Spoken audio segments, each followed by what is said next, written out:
and Tomlin and the Steelers were a little bit off, right? It never felt like they clicked in terms of relationship stuff. The Cowboys had been saying, we're working on some trades. What were the trades they were working on? They brought in guys that were kind of, I don't like to use the word failed first-round picks, but first-round picks that didn't live up to the expectations. Those are the guys they brought in this offseason.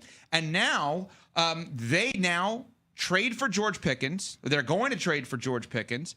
They obviously take a huge chance on him. DK Metcalf is already there. They traded him a second-round pick for him. The question now becomes, how much of an impact will Pickens have on the Cowboys opposite CeeDee Lamb? And is Aaron Rodgers cool with this if he's going to be the quarterback? Because now he's throwing to one guy. Where's the other guy? Who else is out there that's left? Could Pittsburgh now revisit phone calls with San Francisco to use some of the draft capital? Would they consider going out there and trying to trade for a banged-up Brandon Ayuk? And then maybe San Francisco tries to save some money for Purdy. There's a lot of machinations. Again, if you're just tuning in 1 minute ago, Adam Schefter just tweeted, Dallas and Pittsburgh, two pretty significant NFL teams, are working to finalize a trade that will send George Pickens to the Cowboys in exchange for draft compensation, expected to be finalized today. Smalls. So the Cowboys have been cryptically adamant that they had some stuff in the hopper. So we thought that this was just what the Cowboys do. They talk, and there's not a lot of action behind it. But good for them for going out there and making a move like this, because we always talk about the Cowboys offense and say, what is it? It's Dak to CeeDee. That's it, period. And so giving him another option there, another wrinkle, I think is a smart move for the Cowboys. The Steelers are interesting. They are shockingly the story of the offseason for an organization who's been so steady, who's been so consistent. This is a surprise to me. I know you mentioned the questions that we had around Pickens, but to have this move made when we still don't really know who your QB1 is going to be is a little surprising to me. I'm also surprised, Smalls, and maybe there's financial reasons. We'll understand this in terms of cap hits. We're just getting this information now. I'm surprised they couldn't figure out a way of finalizing this before this previous draft.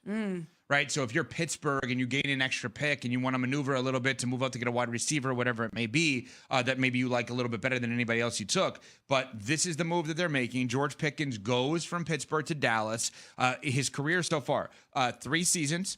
Played in 17 games, 14 games, so 48 all in, 174 receptions. So obviously he's off to a very good start, 52, 63, 59, and he has over 2,800 yards, 12 touchdowns in 3 years. He is a very good receiver. We know that. Everybody was going crazy about how good of a fit he would be with Russell Wilson on the deep ball and the lob threat.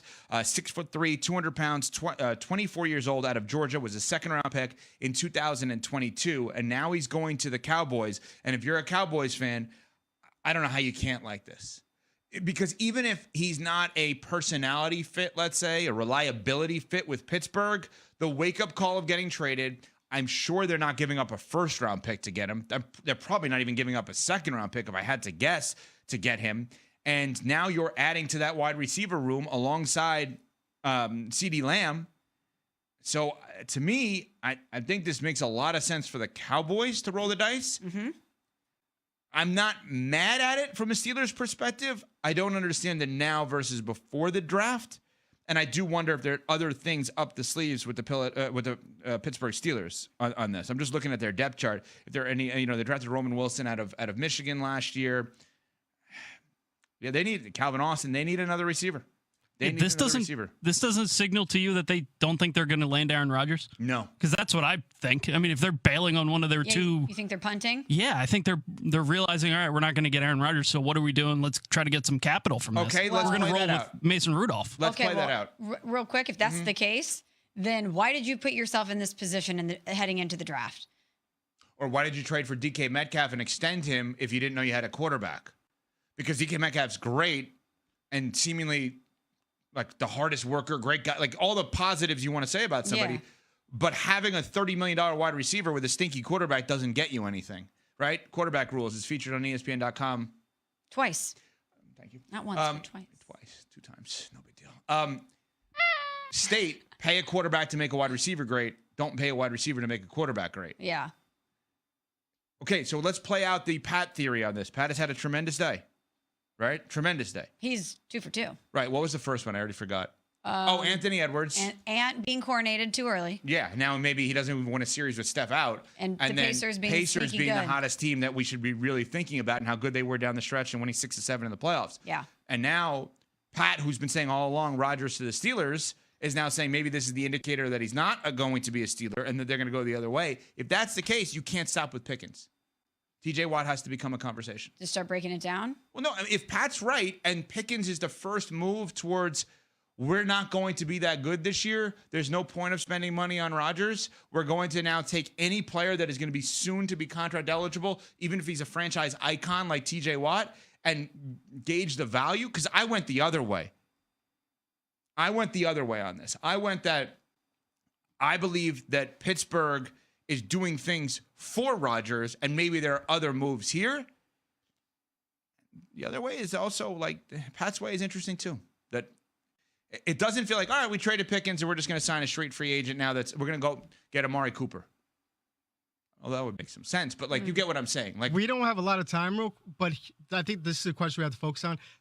Pittsburgh, what's their hit rate when they've gotten rid of wide receivers? I think it's been pretty good. So That's true. So I know. Good point, Nuno. I see the reaction from analysts being like, "Oh, Cowboys, great trade for him." Yeah. The reaction from Cowboy fans is very hesitant You're right. now That's about good. this because Steelers move off you. There's something going on there.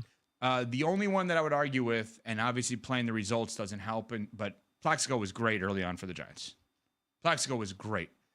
Gary V, scheduled to join us coming up on a day where we've seen since Game 5 between the Pacers and the Bucks. This was insane last night. Stunning. Okay, the way I do behind the scenes show prep here, Smalls, for our show, is I'll wait till a game's over, or I'll do running notes on like one notepad and then put it in another one when the game's over to consolidate. Mm-hmm. And I was like, I'm just gonna start doing my notes for this because this is a blowout. Donovan Mitchell was unbelievable, 48 points. The Pacers did their job. They won a game in Cleveland. I had to redo all my notes because this is stunning. The Pacers beat the Cavs 120-119. The Pacers have won 6 of 7 games in the postseason. Mm-hmm. Yes, the Cavs last night played without 2 all-star players and a third player, all of whom were lottery picks. Darius Garland, Evan Mobley, and DeAndre Hunter all did not play last night. And while we could sit here and say, well, injuries factored in, of course they factored in, style of play, usage of guys, etc. When the Cavs were up double digits for as long as they were up, and the best player on your team, who is phenomenal, in Donovan Mitchell, has 48 points, 9 assists, 15 of 30 from the floor. And you have, at 114-110, when the game got close, a huge three from Max Strus, where the crowd is going nuts. I don't want to hear about injuries. I don't. That was the Max Strus three at 114-110 was the game winner, except they didn't win the game. That was the game winner, except they did not win the game. Cleveland is up 119-112 with 57.1 to go. Aaron Nesmith has a rebound and a putback. It's now down to 5. Donovan Mitchell has an offensive foul with an elbow in the face. Siakam, all of a sudden, Halliburton, 119-116, 27.1 to go. Strus has an awful inbound pass. Halliburton, fouled, hits the first, misses the second, gets his own rebound, brings it back out, straight away, game-winning 3. In the final 50 seconds of this game, the Indiana Pacers had 8 points, the Cavs had 0 field goal attempts. This was an all-time meltdown by the best team in the Eastern Conference all year. A team that absolutely annihilated their first-round opponent in fashion that we have never seen. The greatest margin of victory ever in a playoff series. The biggest statement of, oh, you don't think we're that good? We just beat a team, I think, by 122 points in one round. And now they're down 0-2 going back to Indiana.